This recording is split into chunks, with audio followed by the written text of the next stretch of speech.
Los Angeles, a sprawling city of endless freeways, sunlit boulevards, and cultural diversity. It's a place where Hollywood dreams collide with harsh urban realities. By the late 1990s, the city's reputation as the gang capital of the United States was undeniable. Blood had been spilled across its neighborhoods for decades, each block carrying its own history, its own alliances, and its own enemies. Among the countless rivalries that defined this era, few were as violent, as personal, and as relentless as the war between Tunerville Rifa13 and the Rascals. Both were neighborhood gangs born from the streets of Los Angeles, both tied into the larger network of Sereno-affiliated groups, and both unwilling to back down. Their conflict would leave a trail of bodies, broken families, and communities living in fear. At the heart of this feud was one man whose name would become synonymous with terror in Atwater Village: Timmy McGee. To law enforcement, McGee was the embodiment of Los Angeles gang violence, a shooter with no hesitation, a leader who pushed his clique into war, and a man who built his reputation on death. To his gang, he was respected, even idolized. To his enemies, he was a nightmare. The rivalry between Tunerville and the Rascals was not simply about colors or pride. It was about territory, control, and survival. The neighborhoods they claimed overlapped, creating constant friction. Every tagging on a wall, every look on the street, every rumor of disrespect could trigger gunfire. The cycle of retaliation meant no one was ever safe. By the early 2000s, headlines screamed of another shooting in Atwater Village, another drive-by, another life lost to a feud most outsiders could never understand. For residents, it was a reality they couldn't escape. Parents feared letting their children walk to school. Store owners worried about stray bullets crashing through windows. The community lived under the shadow of two gangs locked in open conflict. As the violence escalated, law enforcement struggled to keep up. The LAPD and federal agencies knew that something larger was brewing, something that wasn't just another neighborhood skirmish. With Timothy McGee's name surfacing again and again in reports of murders and shootings, he became one of the most wanted gang members in Los Angeles. But capturing him would prove far more difficult than expected. This is the story of two gangs whose war left scars on an entire city. The story of Tunerville Rifa13 and the Rascals. And it is the story of Timothy McGee, a man whose rise to power turned a local feud into a reign of fear. The following chapters unravel a tale of violence, loyalty, betrayal, and survival, set in the unforgiving streets of Los Angeles at the turn of the millennium. A tale where communities became battlegrounds, and where one man's name became a warning whispered in the night. To understand the deadly feud between Tunerville Rifa13 and the Rascals, we first have to step back into the history of Tunerville itself. A gang whose roots reached deep into the cultural fabric of Los Angeles. Tunerville Rifa13, often shortened to TVR13, emerged in Atwater Village, a neighborhood tucked between Glendale and the Los Angeles River. The area was home to generations of working-class Latino families, many of whom struggled with poverty, limited opportunities, and the pressures of urban life. Like so many other neighborhoods across Los Angeles, this environment became fertile ground for gang culture. The name Tunerville is said to come from an old streetcar line and the neighborhood it ran through, which locals once referred to as Tunerville. By the 1940s and 1950s, the name stuck, and what began as a neighborhood identity eventually hardened into a gang identity. As decades passed, Tunerville evolved into something much more dangerous. By the 1970s and 1980s, Tunerville Rifa had grown in size and reputation. They aligned themselves with the Sureños, the Southern California network of gangs loyal to the Mexican mafia. This alliance gave them backing and credibility, while also placing them into a larger system of politics, taxes, and discipline controlled by the prison-based mafia. The number 13 in their name symbolized this loyalty, the 13th letter of the alphabet, M for La M. TVR claimed Atwater Village as its heart, but its influence spread. Members could be found in nearby areas of Los Angeles and even beyond. Their presence was marked by graffiti, bold lettering across walls, bridges, and alleyways, territorial stamps warning outsiders that they were entering Tunerville's domain. Tunerville was not just a name, it was a reputation. They were known for being heavily armed, fiercely territorial, and willing to use violence to maintain control. Drug trafficking became a major source of income, with members selling heroin, cocaine, and methamphetamine on their streets. Each sale, each corner controlled, tightened their grip on the neighborhood. But with power came enemies. Territorial overlap in Los Angeles is almost inevitable, and Atwater Village sat in a strategic location that placed Tunerville in direct conflict with other gangs. Disputes over turf often erupted into drive-bys, shootings, and retaliations. For Tunerville, it was a constant battle to defend their name and dominance. By the 1990s, this long-standing culture of violence collided with a new era of leadership. Younger members, more ruthless than those before them, began taking charge. Among them was Timothy McGee, whose ambition and brutality would push Tunerville further into infamy. Under his rise, Tunerville's feud with neighboring gangs, especially the Rascals, would explode into one of the bloodiest rivalries in Los Angeles at the turn of the millennium. Tunerville Rifa13 had transformed from a neighborhood crew into a notorious gang with a reputation feared across the city. Their roots tied them to Atwater Village, but their actions would soon reverberate across Los Angeles. What began as local pride had become an organization built on survival, loyalty, and violence, setting the stage for the war that was about to unfold. Across Los Angeles, every neighborhood carried its own name, its own flag, and its own soldiers. In the city's vast network of Sureño gangs, alliances and rivalries were forged through geography as much as through pride. For Tunerville Rifa13, one of the fiercest rivals to rise in the 1990s were the Rascals, a gang whose presence brought constant friction and bloodshed. The Rascals, often simply called Rascals, began like many street gangs in Los Angeles, a neighborhood clique formed by young men seeking identity, protection, and respect. They staked out their territory not far from Tunerville's own stronghold in Atwater Village. The close proximity of their borders meant that conflict was not a matter of if, but when. In Los Angeles gang culture, territory is everything.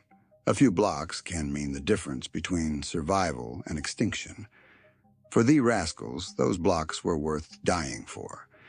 The gang's identity was marked by their name, Rascals, symbolizing mischief, defiance, and rebellion against authority. But as the 1990s unfolded, their reputation became darker. They were no longer just a group of kids from the neighborhood.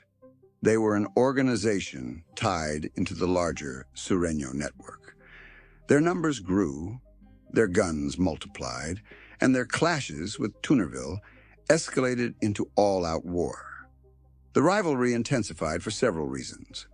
First, both gangs fought for control over drug trade in overlapping areas. Each side wanted the profit and power that came from controlling the local narcotics market. Second, respect demanded retaliation. If a rascal tagged a wall claimed by Tunerville, the insult demanded an answer. If a Tunerville member shot a rascal, retaliation was not optional. It was mandatory. These unwritten rules of the street fueled a cycle of violence that spiraled out of control.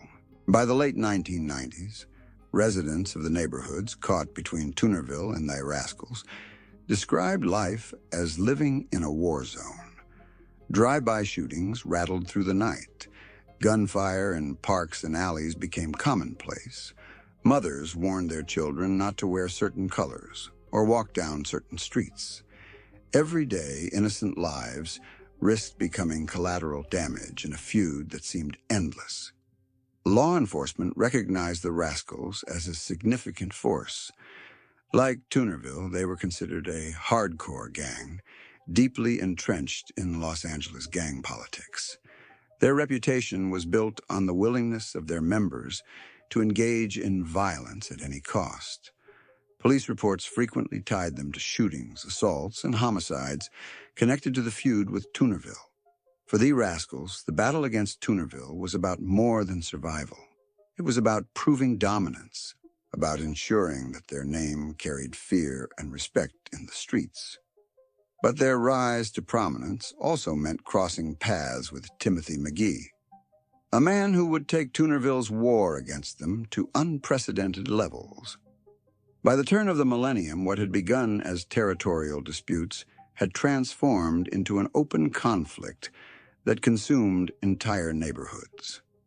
For the Rascals, standing against Tunerville meant facing one of the most ruthless gang leaders Los Angeles had ever produced. In the violent world of Los Angeles gangs, leadership is not handed down gently. It is seized through reputation, fear, and a willingness to do what others will not. For Tunerville Rifa13, that leader was Timmy McGee, a man whose name became synonymous with death in Atwater Village. McGee grew up in the same streets claimed by Tunerville, surrounded by the culture of the gang from an early age. Like many young men in neighborhoods saturated with gang influence, the path toward joining seemed less like a choice and more like destiny. But what set McGee apart was his ambition, his ruthlessness, and his ability to inspire fear even among his own allies. By the mid-1990s, McGee had established himself as a shooter, the kind of gang member willing to pull the trigger without hesitation. In the world of Los Angeles gangs, nothing built credibility faster than violence. For McGee, each shooting, each body left behind, elevated his status within Tunerville. Soon he was no longer just another soldier on the street. He was giving orders, shaping strategy, and driving the gang's violent reputation to new extremes. His rise coincided with the intensification of Tunerville's feud with the Rascals. McGee saw the rivalry not as a nuisance, but as an opportunity to cement Tunerville's dominance. He encouraged aggression, pushing for retaliation at every slight, every loss, every act of disrespect. Under his influence, Tunerville didn't just respond to violence, they initiated it. Drive-bys became more frequent, ambushes more brutal. The message was clear. Tunerville was not to be challenged. McGee's leadership style was defined by fearlessness. Law enforcement would later describe him as a stone-cold killer, someone who seemed to have no regard for human life. He was suspected of multiple homicides, often carried out with chilling precision. Witnesses described him as calm, methodical, and unshaken in the face of violence. In a world where many gang members used intimidation, McGee embodied it. But McGee wasn't just feared by rivals. Within Tunerville, his reputation demanded loyalty. Members followed him not just because he ordered it, but because his own actions proved he was willing to take the same risks. To younger recruits, he was almost mythic, the man who stood unafraid against enemies and police alike. As McGee's influence grew, so did the bloodshed. The late 1990s and early 2000s saw Tunerville Rifa locked in a cycle of escalating violence with the Rascals, much of it driven by McGee's hunger for control. Each shooting further solidified his place as the face of Tunerville's war. To law enforcement, McGee quickly became one of the most wanted men in Los Angeles. Detectives investigating shootings in Atwater Village found his name surfacing again and again, whispered in hushed tones by witnesses too terrified to testify. His ability to terrorize not just rivals, but entire communities, made him a top priority for the LAPD and federal agencies alike. Timothy McGee's rise transformed Tunerville Rifa from a dangerous neighborhood gang into a gang synonymous with terror. Under his reign, the conflict with the Rascals reached new levels of brutality. And as his power grew, so too did the body count. By the late 1990s, the feud between Tunerville Rifa13 and the Rascals was no longer just a simmering neighborhood dispute. It had become a full-scale war, and under Timothy McGee's leadership, the violence reached its deadliest peak. Atwater Village, once a quiet working-class community, was transformed into a battleground. Nights were punctuated by the staccato sound of gunfire, and the echo of squealing tires marked yet another drive-by shooting. Graffiti wars escalated into ambushes, and ambushes into retaliatory killings. Each act of violence demanded a response, and the cycle spun faster and faster, trapping the entire neighborhood in its grip. McGee and his Tunerville soldiers made it clear they would not tolerate disrespect from the Rascals.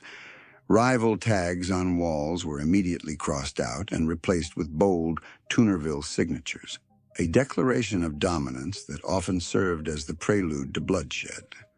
When Rascals members ventured too close to Tunerville's turf, they were marked targets. The same was true when Tunerville members crossed into Rascal territory. Every street became a front line, every corner a potential ambush site. The violence didn't stay contained to gang members. Innocent people were caught in the crossfire, their lives snuffed out by stray bullets fired in acts of retaliation. Families who had lived in Atwater for generations found themselves trapped between warring factions. Children grew up learning to dive for cover at the sound of gunshots. Parents feared letting their sons and daughters walk home from school. The community became paralyzed by fear, unsure when or where the next burst of violence would erupt.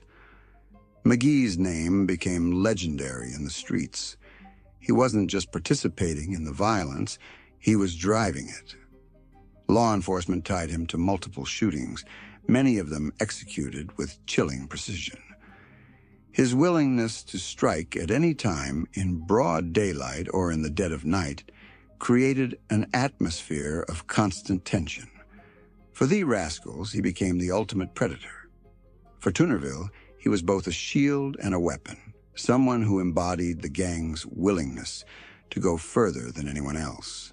As the feud spiraled, the level of brutality intensified.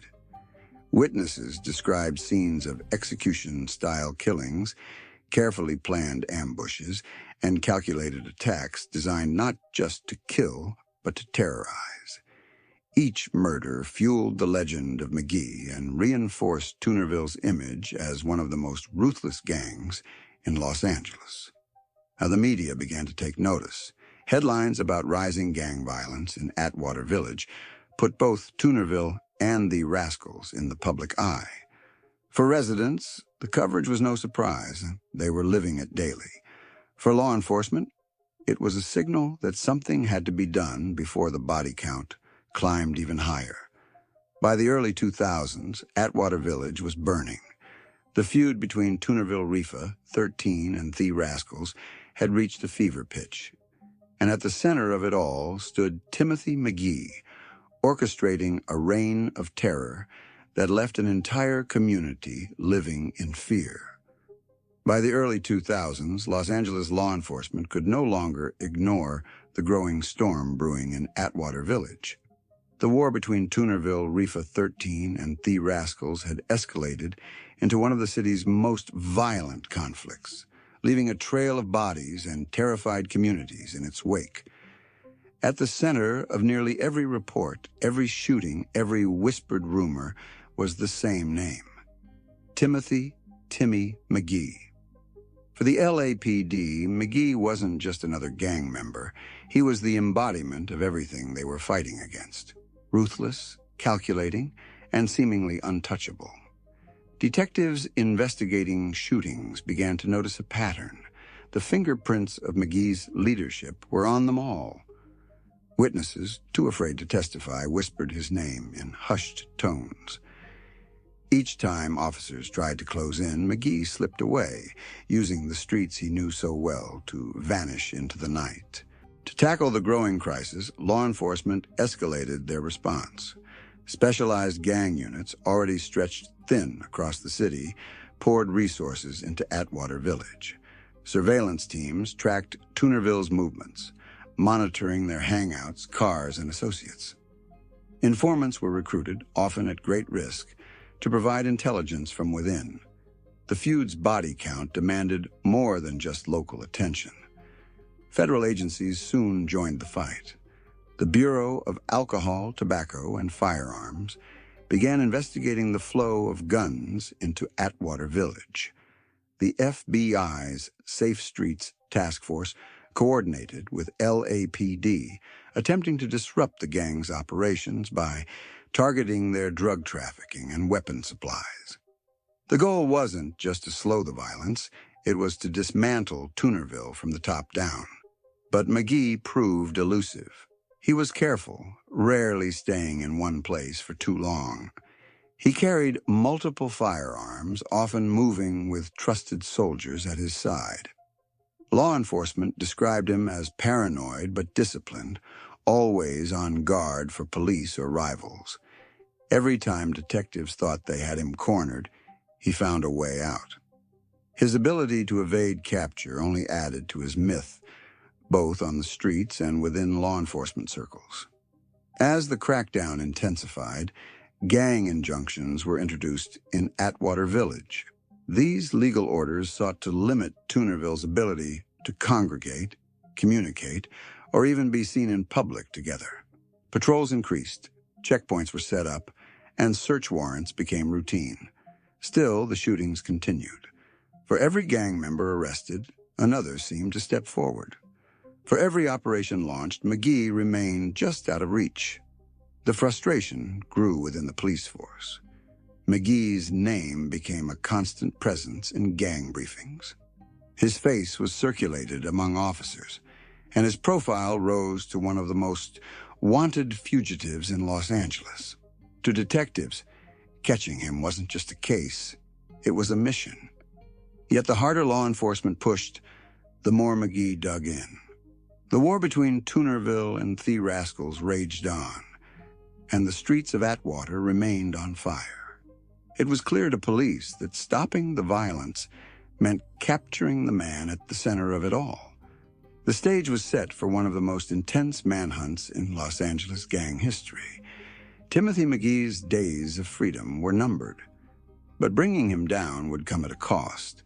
For years, Timmy McGee had evaded capture, slipping through the cracks of Los Angeles' sprawling neighborhoods, leaving behind a trail of blood and unanswered questions. But by the early 2000s, law enforcement's patience had worn thin. The pressure mounted, and McGee's reign of terror was nearing its end. Detectives had pieced together enough evidence to connect him to multiple murders, including execution-style killings that horrified even veteran investigators. Each victim tied back to the feud with the Rascals or McGee's broader campaign of control in Atwater Village. But charging him was easier said than done. Witnesses, terrified of retaliation, refused to testify. Some fled the city altogether, fearing McGee's reach could extend beyond prison walls if he were ever taken in. The LAPD, alongside federal partners, launched a manhunt. McGee was placed on Los Angeles' most wanted list, his face plastered across wanted posters and televised news reports. For the community, it was both a relief and a reminder of how dangerous he truly was. Here was a man so feared, so ruthless, that entire task forces were dedicated to bringing him down. The hunt for McGee was tense and dangerous. He was heavily armed, often moving between safe houses, relying on friends, girlfriends, and fellow gang members to shield him. His paranoia made him cautious, but his arrogance often brought him back to familiar neighborhoods. Detectives knew it was only a matter of time before he slipped. That break finally came in 2002, when law enforcement received intelligence about McGee's whereabouts.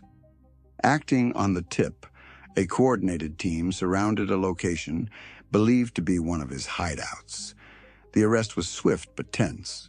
McGee was known to shoot his way out of tight situations, and officers prepared for the worst. This time, however, he was taken into custody alive, marking the end of his reign on the streets. The trial that followed was one of the most watched gang prosecutions of its time. Prosecutors laid out a chilling picture of a man who had turned Atwater Village into a killing field. They detailed his suspected involvement in dozens of shootings, his leadership role in Tunerville Rifa13, and his campaign of terror against both rivals and civilians.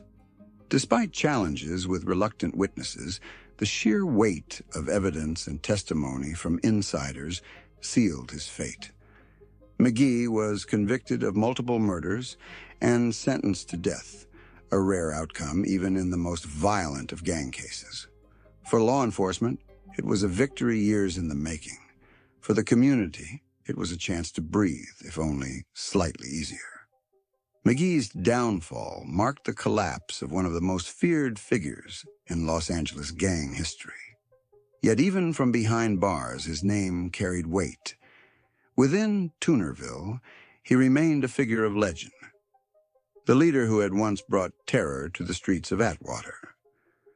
The war between Tunerville Rifa13 and the Rascals had claimed countless lives, and though McGee was now caged, the scars left behind by his actions would not fade so easily. When Timothy McGee was finally taken off the streets in the early 2000s, Atwater Village exhaled a collective breath.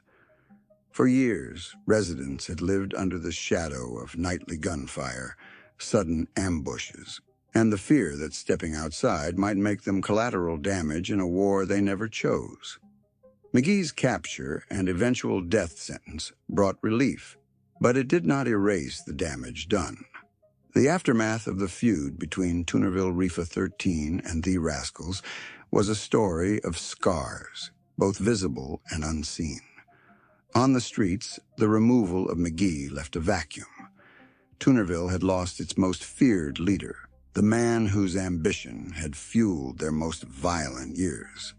For law enforcement, this was an opportunity to dismantle the gang's structure. Sweeping operations targeted both Tunerville and the Rascals, leading to dozens of arrests on charges ranging from drug trafficking to murder.